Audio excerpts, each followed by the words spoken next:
Minsan, ang pinakamasakit na parte ng isang kwento ay hindi ang maging bida nito, kundi ang manood mula sa gilid habang nasisira ang lahat ng mahal mo. Ito ang kwento ng isang batang lalaki na nagsimulang maging third wheel sa sarili niyang buhay. Na nasaktan hindi dahil may ginawa siyang masama, kundi dahil handa na siyang mahalin at hindi naman pala siya ang hinahanap ng taong mahal niya. Kwento ito ng pakikinig sa mga taong hindi mo dapat napakinggan, ng pagod ng ngiti, ng mga katotohanang mas mabuting hindi mo nalaman. Welcome sa M2M Desires, kung saan binibigyang boses natin ang mga kwento ng pag-ibig, pagnanasa, at mga lihim na hindi madaling ikwento. Mga kwentong minsan ay masakit, minsan ay nagdudulot ng pag-asa, at laging totoo. Special shoutout kay Joel De La Cruz Jr. sa kanyang suporta at inspirasyon sa kwentong ito. Salamat sa lahat ng encouragement at sa pagiging bahagi ng journey ng M2M Desires. Tara, simulan na natin ang kwento ni Gio. Hi po Kuya Will. Ako po si Giovanni, pero pwede ninyo akong tawagin na Gio. 16 years old ako, grade 11, at nag-aaral sa isang high school sa Batangas. Hindi ko sana gagawin ito, ang mag-send ng ganitong sulat at mag-confess. Pero sabi ng pinsan ko na nanonood ng channel ninyo, baka raw gumaan ang loob ko kapag nailabas ko na ang lahat. Kaya heto na po ako. Pasensya na po kung medyo magulo. Gusto ko munang ipakilala kung sino sina Teo at Brian, dahil wala rin namang kwento kung wala sila. Si Mateo, Teo ang tawag ng lahat, ang best friend ko mula pa noong grade 6. Pareho kaming nakatira sa iisang barangay at naging magkaklase mula grade 7 hanggang grade 10. Simula noon, halos hindi na kami nagkahiwalay. Siya yung klase ng kaibigan na alam mo na agad kung ano ang bibilhin niya sa tindahan kahit hindi pa siya nagsasalita. Kapag magkasama kami at nagtatawanan, minsan wala nang dahilan kung bakit kami natatawa. Siya ang una kong tinatawagan kapag may problema ako. At kadalasan, siya rin ang huling kausap ko bago ako matulog. Mahal ko si Teo, Kuya Will, at noong unang beses kong inamin iyon sa sarili ko na hindi lang bilang kaibigan, natakot ako ng sobra. Sinubukan kong balewalain ang nararamdaman ko, pero habang tumatagal, lalo ko lang napapatunayan na totoo iyon. Hindi ko na kayang itanggi pa. Si Brian naman ay bagong lipat sa aming barangay noong simula ng school year ng grade 11. Matangkad siya, payat, at medyo tahimik noong una. Ang teacher namin sa Filipino ang nagpakilala sa kanya sa klase. Sinabi pa nga niya na sana raw ay may makipagkaibigan agad kay Brian dahil wala pa itong kakilala sa lugar namin. Si Teo, dahil ganoon talaga siya, ang unang lumapit. Hoy, dito ka umupo sa tabi namin. Hindi man lang niya tinanong, parang desisyon na agad iyon. At si Brian naman ay sumunod na lang at umupo sa tabi namin nang walang reklamo. Doon nagsimula na maging tatlo kami. Sa una, okay lang naman sa akin. Sa totoo lang, masaya pa nga. Sabi nga nila, mas masaya raw ang grupo kapag tatlo kaysa dalawa. Magkakasama kaming tatlo kapag tanghalian. Sabay-sabay kaming gumagawa ng group study. At kadalasan, sabay din kaming naglalakad pa uwi.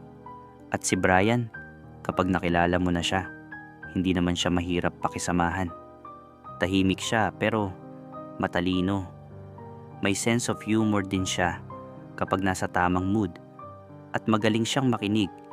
Yung klase ng tao na kahit hindi siya maraming sinasabi, ramdam mong talagang nakikinig siya sa iyo. Kaya naging maayos ang samahan naming tatlo. Iyon ang sinasabi ko sa sarili ko noon. Pero Kuya Will, hindi pala ganoon kadali ang lahat. Lalo na kapag nagsimula kang makapansin ng mga bagay na sana ay hindi mo na lang pinansin. Napansin ko kung paano makinig si Teo kay Brian. Parang mas maingat, mas tutok, kaysa dati kapag may kausap siyang iba. Napansin ko rin kung paano hinahanap ni Brian si Theo sa loob ng classroom kapag papasok siya. Parang automatic na agad na kay Theo mapupunta ang tingin niya. At doon ko rin naramdaman na iba na iyon. Dahil iyong ganong klase ng pansin, iyon din ang pansin na matagal ko nang hinihintay mula kay Theo. Pero sinabi ko sa sarili ko, Gio, huwag kang mag-isip ng sobra. Magkakaibigan lang kayong tatlo. Baka ganito lang talaga kapag may bagong kaibigan. Pinilit kong maniwala na hanggang doon lang ang lahat, na hindi lalampas sa pagkakaibigan. Pero mali ako, Kuya Will. Mga isang buwan matapos dumating si Brian sa grupo namin, may nangyari na hanggang ngayon ay hindi ko makalimutan. Isang hapon pagkatapos ng klase, biglang lumakas ang ulan. Napilitan kaming tatlo na maghintay sa ilalim ng bubong ng school building. Tahimik lang kami habang nakatayo roon. Basa na ang mga sapatos namin dahil sa tubig sa sahig at nakatingin lang kami sa kalsada habang tuloy-tuloy ang pagbuhos ng ulan. Sa simula, normal lang ang lahat. Nagtatawanan pa kami dahil sa isang joke ni Theo. Ganoon talaga siya. Kapag may kwentuhan, siya pa rin ang pinakamaingay at pinakamapagpatawa. Tumatawa rin si Brian sa tabi niya. Nakayuko pa nga siya habang humahagalpak sa tawa. At doon ko iyon unang napansin. Habang tumatawa si Brian, napatingin si Theo sa kanya. Hindi iyon yung normal na tingin kapag masaya ka lang kasama ang kaibigan mo. Iba ang tingin niya.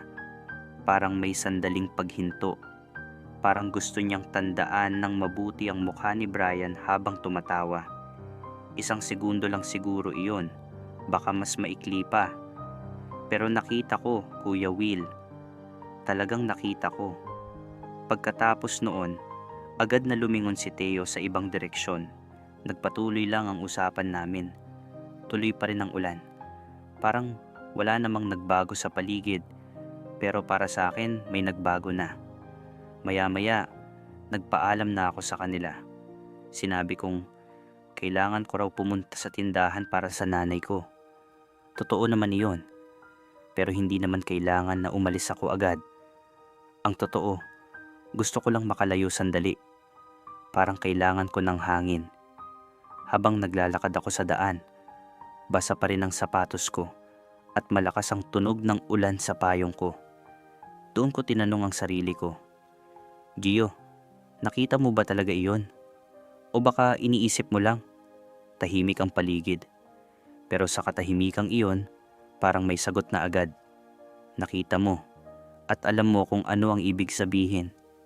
Nang gabing iyon, hindi ako makatulog.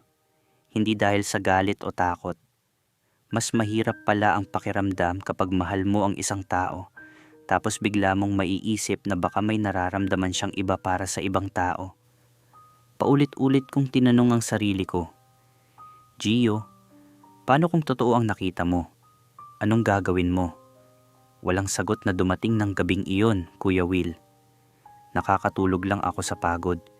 Pero simula noong araw na yon, parang may bagong bigat sa dibdib ko. At hindi ko pa alam kung gaano yung kabigat. Pagkatapos ng araw ng ulan, Kuya Will, naging mas maingat na ako sa pagmamasid. Hindi ko ito sinadya. Siguro, ganoon lang talaga ang isip kapag may hinihinalang hindi mo kayang kumpirmahin ng direkta. Nagsimula akong mapansin ang maliliit na bagay. Kapag naglalakad kaming tatlo, kadalasan si Theo ang nasa gitna. Pero may mga sandali na dahan-dahan siyang lumilipat sa tabi ni Brian. Hindi halata, hindi sadya sa tingin, pero nangyayari. Kapag may sinasabi si Brian, kahit simpleng komento lang sa leksyon o tungkol sa pagkain sa kantina, parang lahat ng lumalabas sa bibig niya ay mahalaga kay Theo. At si Theo, na hindi naman mahihirapan sa kahit anong bagay, ay talagang nakikinig kapag si Brian ang nagsasalita. Isang hapon, nag-aaral kami sa library. Ako sa kabilang dulo ng mesa, sila sa isang tabi. Biglang natulog si Brian sa mesa. Pagod, mabigat ang takdang aralin namin noon. Nang makita iyon ni Teo, hindi na siya nagpatuloy sa pagbabasa. Tiningnan lang niya si Brian ng matagal. Wala siyang iniisip sa labas pero ramdam mo na may maraming iniisip sa loob. Hinawakan ko ang lapis ko ng mahigpit sa ilalim ng mesa. Pinigilan ko ang sarili kong lumabas ng silid kasi alam ko kung lalabas ako roon ay tatanggapin ko na sa sarili ko ang lahat ng natatakot akong tanggapin. Isang Sabado, nag-text si Teo sa group chat namin, "Guys, libre ako bukas, tara tayo bundok." Agad namang sumagot si Brian, "Okay." Ako, "Baka may gagawin ako, text na lang kita." Si Teo, "Thumbs up. Wala akong gagawin, Kuya Will." Kinabukasan, pumunta ako sa bundok ng mag-isa, ibang landas, ibang lugar. At doon ko sila nakita mula sa malayo. Magkasabay, nagtatawanan, parehong nakatingin sa langit habang nakatayo sa itaas ng bato. Umuwi na ako nang hindi nila ako nakita. Nang gabing iyon, nagpadala si Teo ng photo sa group chat, larawan ng langit mula sa bundok. "Maganda dito ngayon," sagot ni Brian. "Masayang araw." Walang iba. Hindi ako nag-reply. Hindi dahil galit ako, kundi dahil hindi ko alam kung anong sasabihin mo kapag nakikita mong ang dalawang taong mahal mo ay unti-unting nagiging sariling mundo na hindi ka kasama at alam mong wala kang magagawa tungkol doon. Isang buwan matapos ang lahat ng nararamdaman ko, yung pinipilit ko pa rin na baka iniisip ko lang, baka walang ibig sabihin ang mga nakita ko. Tinanong ako ni Teo ng direkta. Isang gabi, kumakain kami ng dalawa sa labas ng aming paboritong tindahan. Si Brian ay wala, may ginagawa sa bahay. Kaming dalawa lang, tulad ng dati, tulad ng bago pa pumasok si Brian sa buhay namin. Matagal kaming tahimik sa paraang hindi naman kami nagsasalita agad-agad kapag magkasama. Tahimik na komportable, ganun kami noon kapag magkasama. Pero ngayong gabi, iba ang bigat ng katahimikan. "Gio," sabi ni Teo ng dahan-dahan, "may sasabihin ako sa iyo." Tumingin ako sa kanya. Nakita ko sa mukha niya ang isang bagay na bihira kong makita kay Teo, pag-aalala. Kahit si Teo, na palaging parang walang nakakaapekto sa kanya, nag-aalala ngayon. "Ano?" sabi ko. Kalmado ang boses ko, kontrolado. Kahit ramdam ko na nagsisimula nang bumilis ang tibok ng puso ko. Matagal siyang tumahimik bago sumagot. Pagkatapos, "Gusto ko si Brian." 3 salita lang iyon, Kuya Will. 3 salita, pero parang 3 bagay ang biglang bumagsak sa loob ko ng sabay. Isang bagay na nararamdaman ko, isang bagay na hinihintay ko, at isang bagay na matagal ko nang iniiwasang tanggapin. Matagal ko na itong nararamdaman, patuloy niya.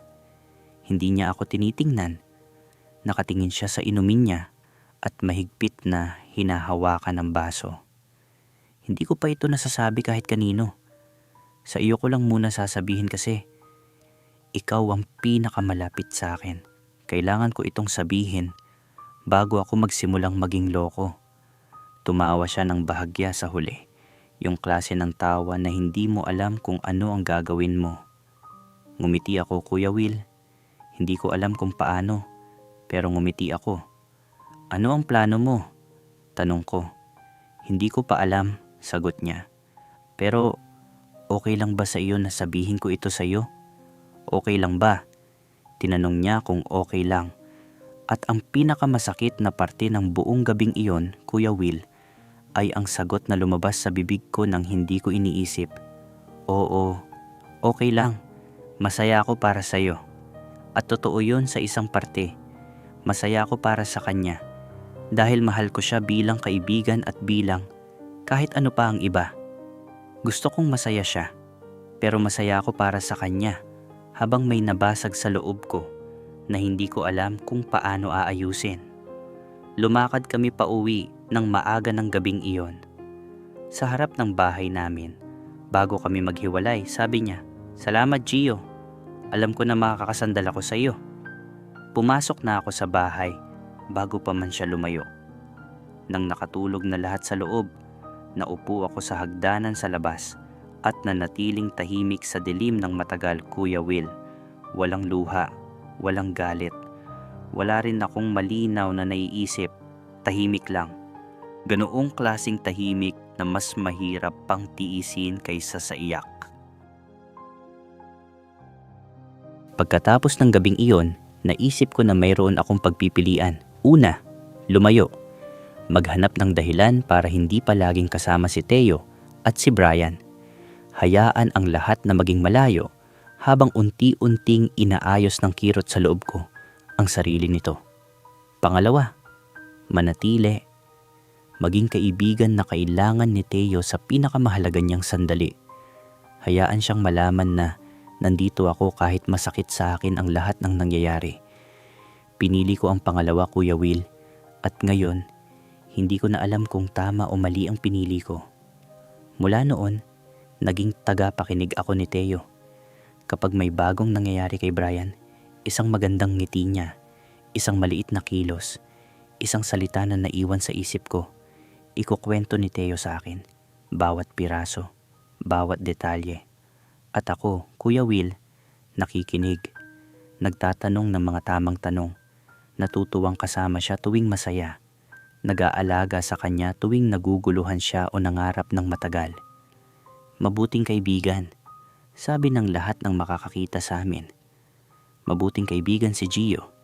Hindi nila alam, Kuya Will, na sa bawat kwento ni Theo tungkol kay Brian, may maliit na parte ng akin na dahan-dahang nababawasan. Hindi niya alam at hindi naman niya dapat malaman. Ito ang pinili ko. Ito ang tinatanggap ko. Isang hapon, naglakad kaming tatlo pauwi.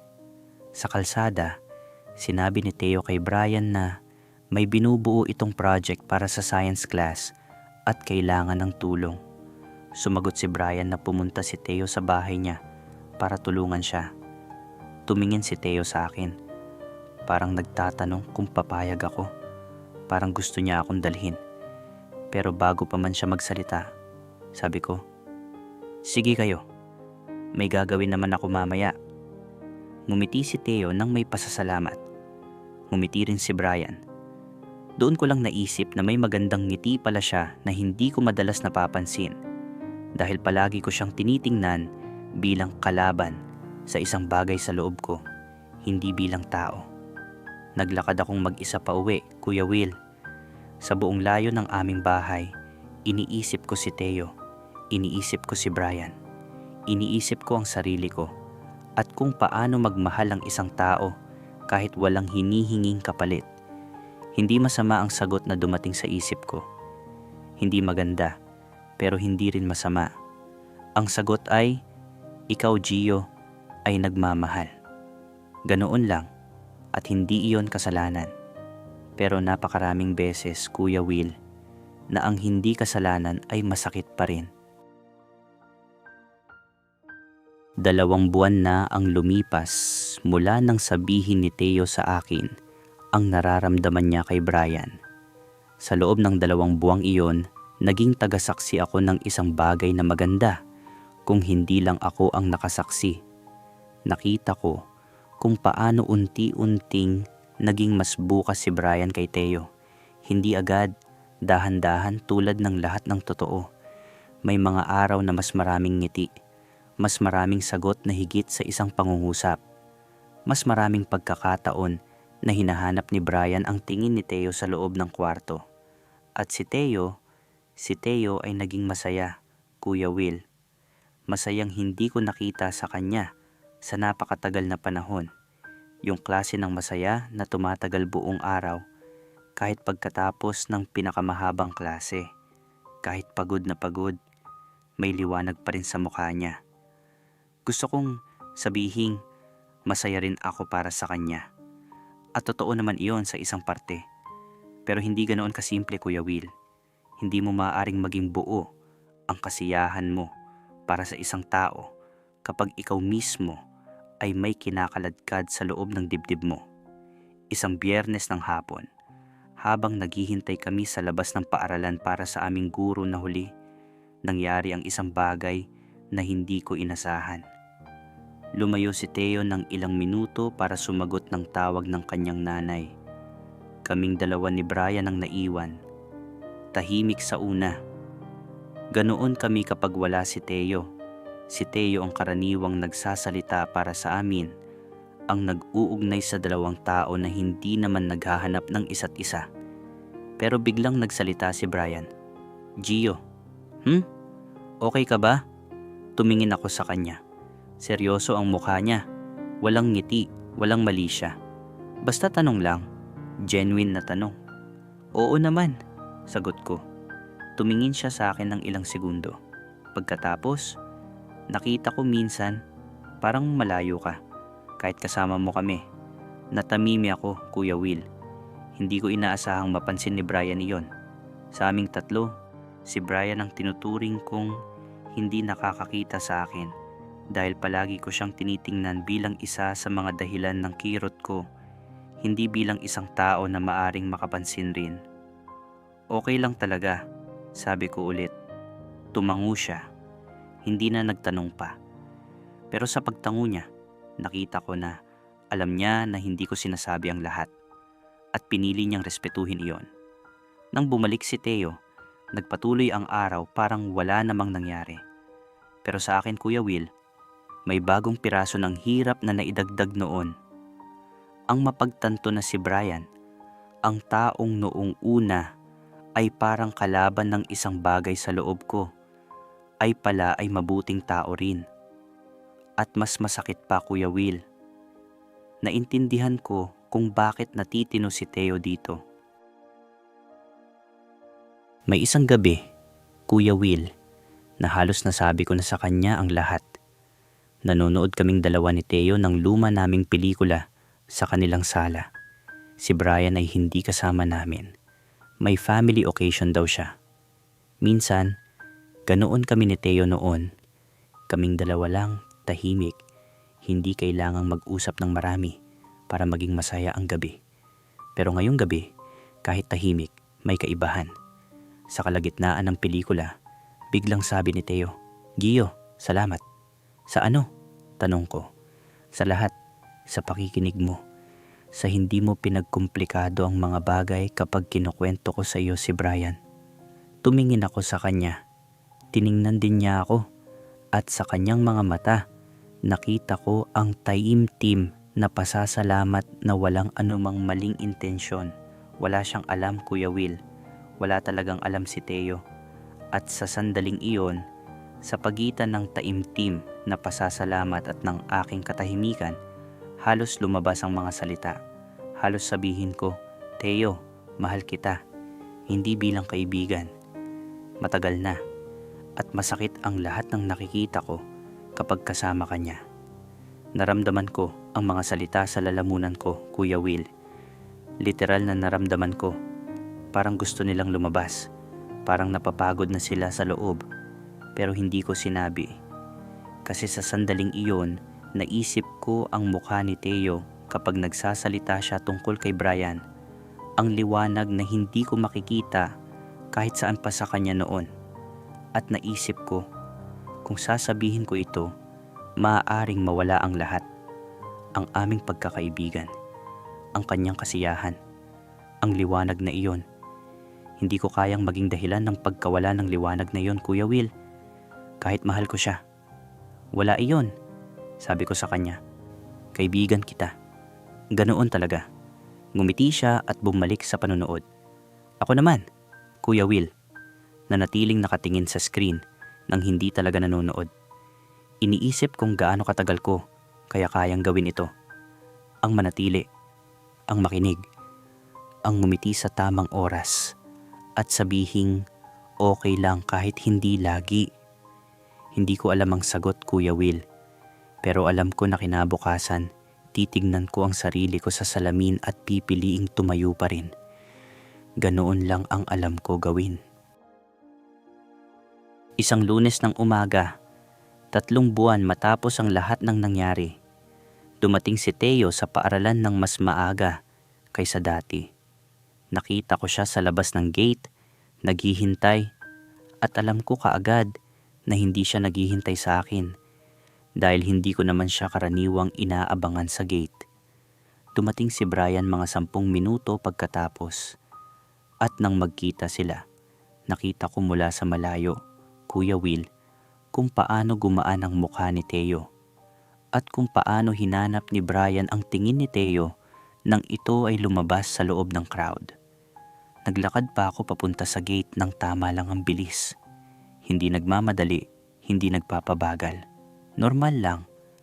Nang makalapit na ako, tumingin sa akin si Teo at ngumiti. "Gio, nandito ka na." Pagkatapos ay sabi niya sa pinaka-natural na tono na para bang nagsasalita lang siya tungkol sa lagay ng panahon, "Gio, kami na ni Brian." Ngumiti si Brian sa tabi niya, hindi malakas, tahimik na ngiti lang, pero tapat. At ngumiti rin ako, Kuya Will. Ngumiti ng tapat o kaya ay ngumiti ng tulad ng tapat dahil hindi na ako sigurado kung alam ko pa ang pagkakaiba. "Maganda," sabi ko. "Masaya ako para sa inyo." At sinimulan na naming 3 ang araw, tulad ng lahat ng ibang araw. Pumasok sa gate, naglakad sa koridor, naghanap ng silid. Walang nagbago sa labas, Kuya Will. Sa loob ko naman, sa loob ko ay may isang bagay na dahan-dahang isinara ang sarili. Hindi maingay, hindi dramatiko. Basta isinara lang, tulad ng pinto na matagal nang nakabukas sa hangin at ngayon mo lang napansin na malamig na ang silid. Nang araw na iyon, Kuya Will, hapon na, pumunta ako sa banyo sa pagitan ng klase. Naghugas ng mukha. Tiningnan ko ang sarili ko sa salamin. Tinanong ko ang sarili ko, "Gio, okay ka ba?" At ang sagot na dumating, ang malinaw at tahimik na sagot ay, "Hindi ngayon, pero mabubuo ka rin." Nagtiwala ako sa sagot na yon, Kuya Will. Wala pa akong iba. 1 buwan matapos maging opisyal sina Teo at Brian, may nangyari na hindi ko inaasahan. Mag-isa akong naglalakad pa uwi, mas maaga kaysa karaniwan dahil may nagpalit ng klase. Dumaan ako sa isang tindahan para bumili ng merienda. At doon, sa harap ng tindahan, nakita ko silang dalawa, nakaupo sa maliit na bangkito sa tabi ng puno. Si Teo, nakasandal sa pader, at si Brian, nakasubsob sa libro. Tahimik, pero yung klase ng tahimik na hindi awkward, yung komportable, yung hindi na kailangang magsalita para maging kasama ang isa't isa. Ganyan kami ni Teo dati, Kuya Will. Ang ganoong uri ng katahimikan, iyon ang naging amin. Yung hindi kailangang mag-ingay para maging tunay ang presensya ng isa't isa. At ngayon, nakita ko yun sa kanila. Bago pa man nila ito pinag-usapan o pinagplanuhan, nandyan na ito. Natural na. Tunay na. Hindi nila ako napansin. Lumiko na ako at umuwi ng ibang daan. Sa buong paglalakad, hindi na ako nagsikap na huwag maramdaman ang nararamdaman ko.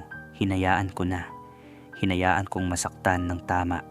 Hindi nagtatago, hindi nagpapalya. Naramdaman ko ang lahat ng buo sa loob ng isang paglalakad. Pag-ibig, pagod, lungkot, at sa kalagitnaan ng lahat ng iyon, isang bagay na hindi ko inaasahan. Pasasalamat. Pasasalamat na nakita ko si Teo ng masaya, na ang taong pinakamahal ko ay nahanap ang kanyang liwanag, na kahit hindi kasama ako sa larawang iyon, parte pa rin ako ng kwentong nagdala sa kanya roon. Nang makauwi na ako, umupo ako sa labas ng aming bahay. Maliwanag pa rin ang langit, hindi pa ganap na gabi. Malayo ang tingin ko, walang iniisip na malinaw.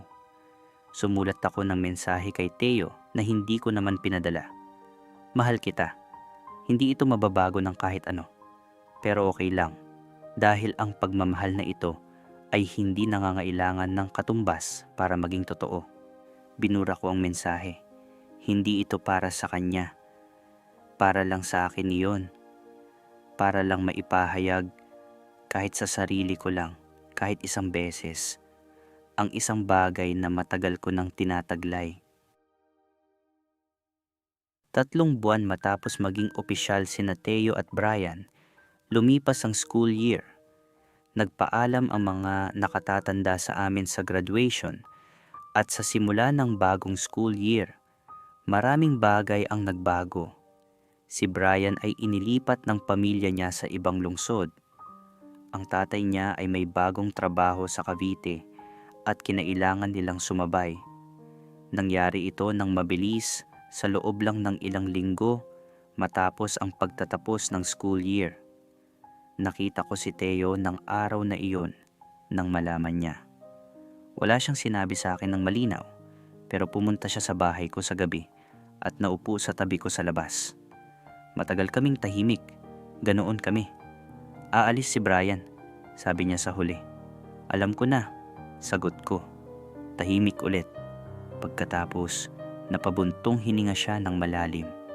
Yung klase ng buntong hininga na may dalang bigat sa puso. Hindi ko siya kinausap pa. Nandoon lang ako sa tabi niya, Kuya Will. Ganoon ang ginagawa ko noon. Ganoon pa rin ngayon. Nandoon lang kapag kailangan niya ng katabi. Umuwi si Teo ng hating gabi. Bago siya lumabas ng gate, tumingin siya sa akin at sabi, "Salamat, Gio. Tumango lang ako."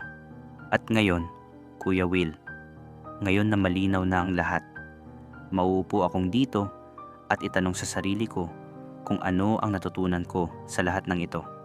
Una, ang mahalin ang isang tao ay hindi palaging nangangahulugang para sa iyo siya. Hindi ito laging mali ang timing o mali ang lugar. Minsan, simple lang, hindi siya para sa iyo. At walang masamang intensyon ang katotohanan ng iyon. Wala kang masisisi, walang mababago, ganoon lang talaga. Pangalawa, ang maging third party, ang maging taong nasasaktan kahit walang ginawang masama, ay isa sa mga pinakakapuspalad na posisyon sa isang kwento ng pag-ibig kasi wala kang mapupuntahan. Hindi ka pwede magalit dahil wala kang karapatang magalit. Hindi ka pwede masaktan kahit may nararamdaman ka. Mayroon kang nararamdaman na hindi mo kayang ipaliwanag ng hindi nagmumukhang masamang tao. Ngunit pangatlo, at ito ang pinakamahalaga, Kuya Will, ang maramdaman iyon ay hindi nagpapatunay na mali ka. Naramdaman mo lang, minahal mo lang, at kahit hindi ito natapos sa paraan na gusto mo, tunay pa rin ang lahat ng ito. Si Teo ngayon ay malungkot, pero natutunan niyang harapin ang lungkot. Yung klase ng lungkot na kahit ganun, kaya mo pa rin bumangon. Andoon pa rin siya sa akin at nandoon pa rin ako sa kanya.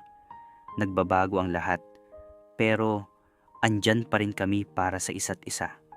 At si Brian ay isang magandang tao na nagdulot ng liwanag sa buhay ng taong mahal ko, kahit hindi ito natapos sa paraang gusto namin ng dalawa. Hindi ko ito maisasama sa listahan ng mga bagay na dapat kong ikagalit. Tao lang siya. Mabuting tao tulad ng sinabi ko. At ako, Kuya Will, ako ay patuloy na natututo kung paano mahalin ang sarili ko sa paraan na hindi ko kailangang hintayin na mahalin muna ng iba bago ko gawin para sa aking sarili. Matagal pa ang daan sa ganoon. Alam ko, pero nagsimula na ako. Ito ang kwento ko. Hindi ito happy ending. Alam ko yon. Pero hindi rin ito bigo. Ito ay kwento ng isang batang lalaking natutong tumayo pagkatapos ng isang bagay na masakit at nagpasya na ang pagmamahal. Kahit anong forma ang dumating, ay hindi isang pagkakamali. Lubos na gumagalang, Gio. Gio, salamat sa pagpapadala ng kwento mo. Hindi madali ang gawin ito. Ang isulat ang isang bagay na matagal mo nang tinataglay at ipadala sa isang tao na hindi mo kilala ng personal. Kaya sa tapang mo, maraming salamat. Habang binabasa ko ang kwento mo, isang bagay ang hindi ko maalis sa isip. ikaw ang taong laging nandoon. Sa bawat sandali ng kwento nila, ikaw ang nasa gilid. Hindi ka nagalit, hindi ka tumakbo. Nandoon ka lang. At iyon, Gio, iyon ang hindi mo dapat baliwalain. Alam ko na masakit ang maging ikaw sa ganitong kwento. Yung klase ng sakit na hindi mo pwedeng sabihin ng malakas kasi parang wala kang karapatan. Kasi wala namang nagkasala. Kasi mahal mo pa rin siya kahit masakit. Pero pakinggan mo ito. Ang hindi mo sinabi ay hindi kahinaan. Pinili mong ingatan ang taong mahal mo kahit ikaw mismo ang nangangailangan ng pag-aalaga. At iyon ay isang bagay na hindi lahat ay kayang gawin. Ang payo ko sa iyo, Gio, huwag mong kalimutan ang sarili mo sa pagmamahal mo sa iba. Dahil habang ingatan mo si Theo, kailangan mo ring may mag-ingat sa iyo. At kung wala pang ibang tao na gagawa noon, simulan mo sa sarili mo. At para sa lahat ng nakinig ngayon, kung nakilala ninyo ang sarili ninyo sa kwento ni Gio, kung ikaw rin ay nandoon sa gilid ng isang kwento na hindi mo pinili, gusto ko lang sabihin, hindi ka nag-iisa. At ang pagmamahal mo, kahit hindi ito tinanggap ng taong para sa iyo, ay hindi nasayang. Nagpapakita lang iyon na may puso kang kayang magmahal ng tunay. Darating din ang araw na ang pusong iyon ay matatanggap ng taong karapat-dapat. Mga ka-desires, ano ang masasabi ninyo sa kwento ni Gio? Kung kayo ang nasa pwesto niya, magsasalita ba kayo o pipiliin din ninyong manatiling tahimik para sa kaibigan? Ipaalam ninyo sa comments. Walang judgment dito. Ligtas ang espasyong ito para sa inyong mga salita. Kung may kwento rin kayo na gusto ninyong ibahagi, DM kami o mag-send sa aming email. Baka ang kwento ninyo ang susunod na marinig ng mga taong kailangan nito. At kung nagustuhan ninyo ang kwentong ito, i-like, i-share at mag-subscribe. I-click rin ang notification bell para lagi kayong nandito sa bawat bagong confession. Hanggang sa susunod na kwento, ingat lagi at huwag kalimutang mahalin ang sarili ninyo.